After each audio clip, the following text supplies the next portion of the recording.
एक तनख्वाह से कितनी बार टैक्स दूं और क्यों?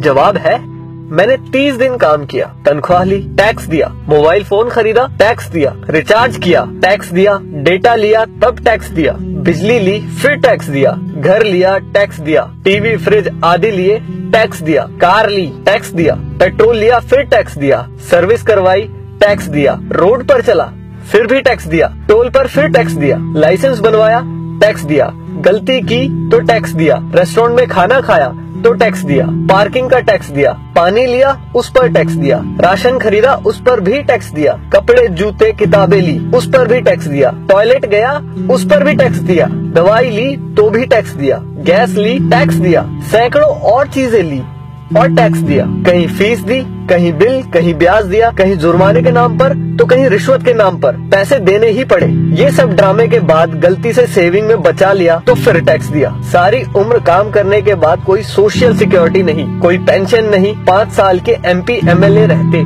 तो बात और थी, कोई मेडिकल सुविधा भी नहीं, बच्चों के लिए अच्छे स्कूल नहीं, पब्लिक ट्रांसपोर्ट नहीं, सड़कें खराब, स्ट्रीट लाइट खराब, हवा खराब, पानी खराब, फल सब्जी जहरीली, हॉस्पिटल महंगे, हर साल महंगाई की मार, आकस्मिक खर्चे व आपदाएं, उसके बाद हर जगह लाइनें। सारा पैसा गया कहाँ? करप्शन में, इलेक्शन में, अमीरों की सब्सिडी में, माल्या जैसों को भगाने में, अमीरों के फर्जी दिवालिया होने में, स्विस बैंकों में, नेताओं के बंगले और कारों में और हमें झंडू बाम बनाने में। अब किसको बोलूं कौन चोर है? आखिर कब तक हमारे देशवासी यूं ही घिसटते जिंदगी जीते रहेंगे? मैं जितना देश और इस पर चिपके परिजीवियों के बारे में सोचता हूँ, परेशान हो जाता हूँ। समय आ गया है कि किसी की भी भक्ति से बढ़कर देश और देशवासियों के बारे में सोचे।